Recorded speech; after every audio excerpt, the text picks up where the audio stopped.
tá a fim de ganhar uma grana com o YouTube, quer aprender a criar um canal de cortes como esse aqui ou qualquer outro sem nem mesmo precisar aparecer? Primeiro link na descrição.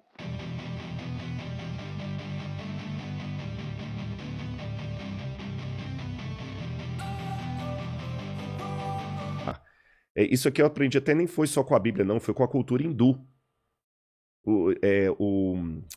A Shinavanda falava, por exemplo, que para a árvore macieira continuar vivendo, ela tem que soltar as folhas dela e as maçãs dela e se deixar renovar pelo outono e o inverno, até a primavera.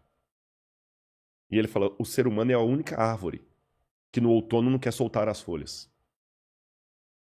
É a metáfora para que não soltar as folhas seria o quê? Não se despir de... Não se despir de preconceitos, de mudança de vida. O máximo que a gente quer é ser melhor cidadão, melhor pai, melhor filho, melhor aluno. Mas a Bíblia fala que eu não preciso ser melhor cidadão, eu preciso ser nova criatura. A proposta bíblica é mais radical, é rasgar o Rodrigo.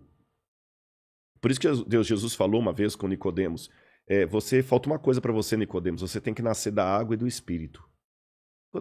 Como nascer da água? Eu vou voltar para a barriga da minha mãe e nascer de novo? Jesus, Nicodemos, aí que tá, meu filho.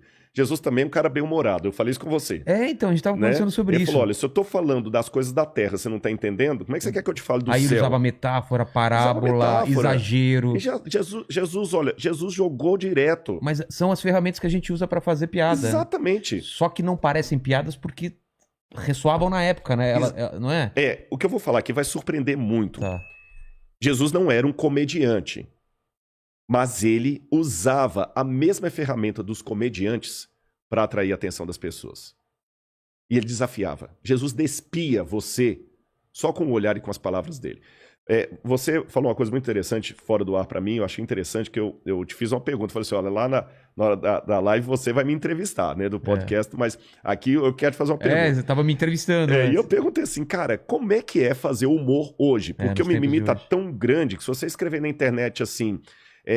eu gosto de maçã. Eu gosto de maçã. Pronto. Cara, daqui a pouquinho vai aparecer... E a pera? E a pera? Pô, como caramba, assim a uva? Todo mundo gosta de uva. Você é um...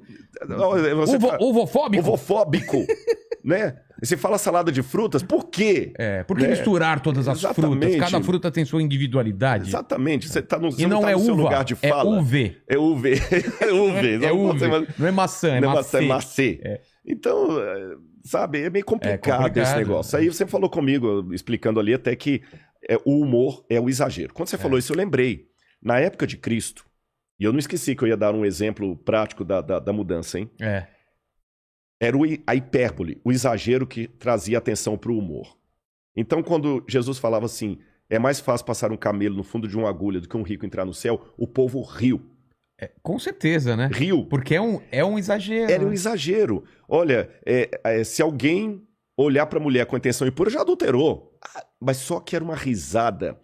Sabe aquele humor inteligente? Você sabe, você é um comediante. A pessoa ri de nervoso. De nervoso, que a pessoa ri... Mas depois ela para pra pensar. Pô, caramba, bicho, ele tá me fazendo rir aqui. Principalmente humor que mexe com política. O cara, ele lança uma geral ali. O humor é a forma mais fácil de você entrar na cabeça das pessoas, é direto. Principalmente, Vilela, se for um humor de ironia. A ironia é uma estratégia de linguagem que os medíocres intelectuais não entendem. E os hipócritas também não. Quem é medíocre intelectualmente, quem é hipócrita não entende a ironia. Ele não percebe a ironia. É comigo? Aí Jesus contava uma parábola e ele jogava papo reto no povo. Você tem que nascer de novo, Nicodemos. E o povo hoje não quer nascer de novo. Voltando à metáfora hindu lá, eu não quero soltar as minhas folhas porque no inverno eu vou ficar pelado, vou ficar feio. Eu quero ficar bonito. Dá trabalho, né? Aí você fica no inverno se enfeitando com folhas que não são suas, porque as naturais caem. É como o Photoshop do Instagram, que não é você. Você não muda e você está morrendo sem perceber. Então, para mim, 3 coisas eu digo para mudar esse quadro que nós vivemos. O primeiro deles, eu vejo a crise como sendo a oportunidade para surgirem heróis. Segundo, até que me deem sapatos novos, eu vou continuar usando os que eu tenho. E os que eu tenho estão dando um resultado muito bom. Porque eu já trabalhei em penitenciária. Ah, é? Eu já trabalhei em penitenciária, não trabalhando, desculpa, não expressei bem. Como pastor da igreja, eu já fui à penitenciária fazer trabalho com os presos, é isso que eu quis dizer. E por pelo menos 2 ou 3 vezes, eu lembro que a facilidade que a gente tinha com os juízes de autorizar a nossa entrada numa prisão era absurda. E eu não entendia isso, até um dia conversando com um advogado criminalista, eu falei assim, passa, eu dei sorte, viu? Porque toda vez que eu precisava de uma autorização judicial para entrar numa penitenciária, era coisa mais fácil. Aí esse advogado falou comigo, Rodrigo, todo juiz está implorando para aparecer um crente na porta dele lá, querendo trabalhar na cadeia. Caramba. Porque é estatística. Quando começa a aparecer Bíblia na cadeia, cria imediatamente uma ala dos crentes. Todo carcereiro quer trabalhar ali, porque a ala dos crentes é a que menos dá trabalho para eles. E muitos ali saem recuperados, muitos voltam para a criminalidade. Não é fácil trabalhar com detentos, porque muitos voltam para a criminalidade, mas um percentual maior do que qualquer outra ação social causa um número maior de ex-bandidos. Ex-criminosos. É por isso que, em que pese a minha paixão pela literatura, quem leu meu livro vê que eu trabalho com fontes primárias.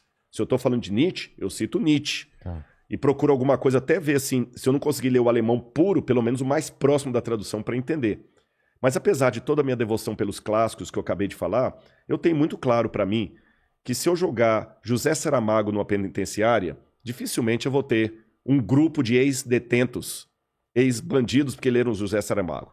Mas se eu jogar uma Bíblia de Novo Testamento, daquela dos Gideões Internacionais capa cinza, daqui a pouquinho está o juiz pedindo para eu voltar lá para tocar violão e eles deixarem a criminalidade.